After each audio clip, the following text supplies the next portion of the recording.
I think there's two sides to this.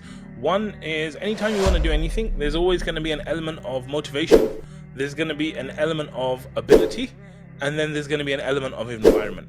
So anyone listening to this right now should be thinking, if there's anything I want to change in my life, these are the three elements that will actually play a role in influencing you to do it.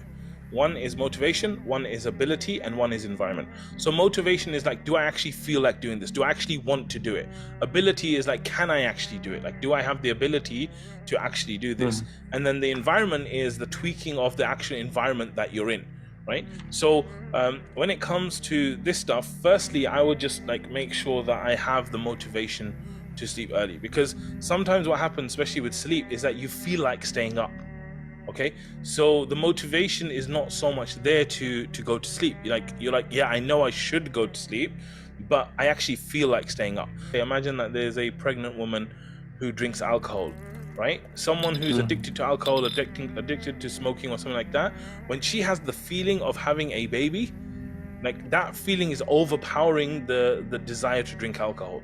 So in the same way, if you can find a good enough feeling to go to sleep, your motivation will increase. And this is why I recommend, same with the salah and all these other things, I recommend that you basically brainwash yourself by watching videos every single day on why you should pray. Same with sleep, like every single day, why I should sleep early. I think in terms of the ability, the kind of things I would advise is that definitely I would say eating early.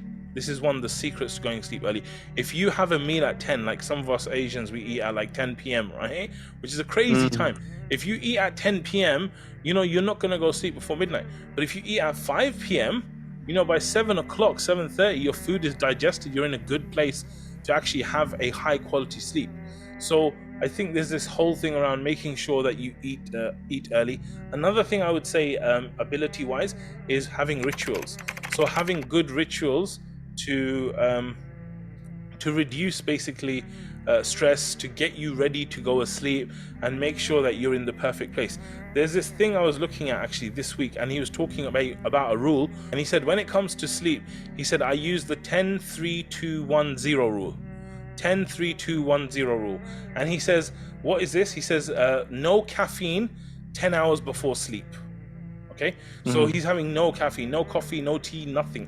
If he goes to sleep at, let's say, 10 p.m., but after midday, he will not have any caffeine, right? Then he says he has a 3-hour rule, which is no food 3 hours before. So if he's going to sleep at 10, he will make sure he's finished eating by 7 p.m.